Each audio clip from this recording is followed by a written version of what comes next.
ஒரு தடவை சபையில உட்கார்ந்து பேசிட்டு இருந்தாங்க.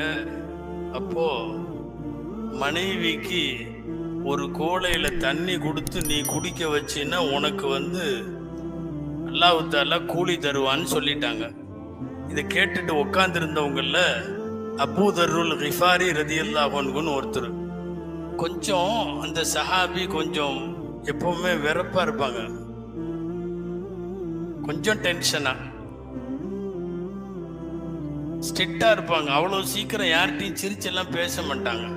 அவங்க இந்த ஹதீஸை கேட்டுட்டு, அப்படியா மனைவியை குடிக்க வச்சா கூலி இருக்குதான்னு கேட்டு உருன்னு எந்திரிச்சார். எந்த காலத்துலயும் யாரை பார்த்து சிரிக்க மாட்டார். சஹாபாக்கள் காலத்திலேயே ஒரு வித்தியாசமானவர். யாராவது ஒரு தட்டுல 2 உணவு வச்சு சாப்பிட்டு இருந்தா சண்டைக்கு போயிடுவார். நீ எல்லாம் உருப்பிடுவியா, அப்படியா இப்படியா, உனக்கெல்லாம் சொர்க்கம் கிடைக்குமா, இப்படி எல்லாம். இன்னைக்கு நம்ம கல்யாணத்தோட சைட் டிஷ் எல்லாம் பார்த்தா கொலை பண்ணிடுவார். அபூ தர்ருல் கிஃபாரி 2 உணவு, இஃப்தார்ல 2 உணவு சாப்பிட்டா சண்டைக்கு வர்ற ஆளு. அவரு திடீர்னு இப்படி சொன்ன உன்ன மனைவிக்கு தண்ணி கொடுத்தா கூட சதக்கான உன்ன நேரா போனார்.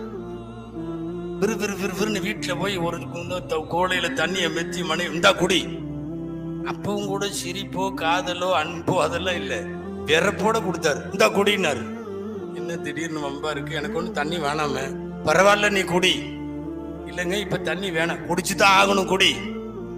அவங்க ரசூலுல்லாஹ் அன்பா தண்ணி பாசமா குடிக்க வைக்கிறத பத்தி ஊட்டி விடுறத பத்தி பேசுறாங்க. விறுவிறுனாரு. வாங்கி அந்தம்மா பயந்து போய் முடன்னு குடிச்ச உடனே வச்சுட்டு ஃபைனலி மினல் அஜ்ரி கதா வகதா, போ எனக்கு கூலி கன்ஃபார்ம் ஆயிருச்சு போ அப்படின்னு சொல்லிட்டு விறுவிறுன்னு கிளம்பிட்டாரு.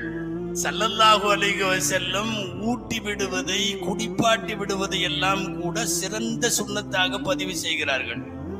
நம்ம கடைசியா எப்போ ஊட்டி விட்டோன்னு ஞாபகம் இருக்கா? இந்த கல்யாணம் ஆன புதுசுல ஒரு 3 மாசம் அநேகமா அந்த டைம்ல நாம அவங்களுக்கு ஊட்டி விட்டு அவங்க நமக்கு ஊட்டி விட்டு இதெல்லாம் ஓடி இருக்கும்னு நினைக்கிறேன். மோகம் 30 நாள், தமிழ்ல என்னமோ சொல்லுவாங்கல்ல ஆசை 60 நாளுங்கிற மாதிரி. ரசூலுல்லாஹி ஸல்லல்லாஹு அலைஹி வஸல்லமுடைய சுன்னத்திலேயே அது இருக்கு. சொல்றதுக்கும் கொஞ்சம் பயமா இருக்கு. யாரு இன்னைக்கு திடீர்னு உடனே போய் அமல் செய்யறோங்கிற பேர்ல இந்த மாதிரி அடையாள இருந்து வந்த அஜர்த்து ஊட்டி விடுறது சுண்ணத்தினாரு. இங்க வான்னு தட்டு தூக்கிட்டு போய் கூப்பிட்டு அது வேற ஏதாவது மாதிரி விவகாரமாயிடக்கூடாது. ஆமா மற்றதுல எல்லாம் கரெக்டா இருக்கீங்களாக்கோ, இது ஒண்ணுதான் குறை அப்படின்னு வந்துருச்சுன்னா வம்பாயிரும். உண்மை என்னவென்றால் நபிகள் ஸல்லல்லாஹு அலைஹி வஸல்லமுடைய குதூகலமான குடும்பத்திற்கு வழி என்ன தெரியுமா? மனைவிட்ட இந்த மாதிரி அன்பொழுக நடக்க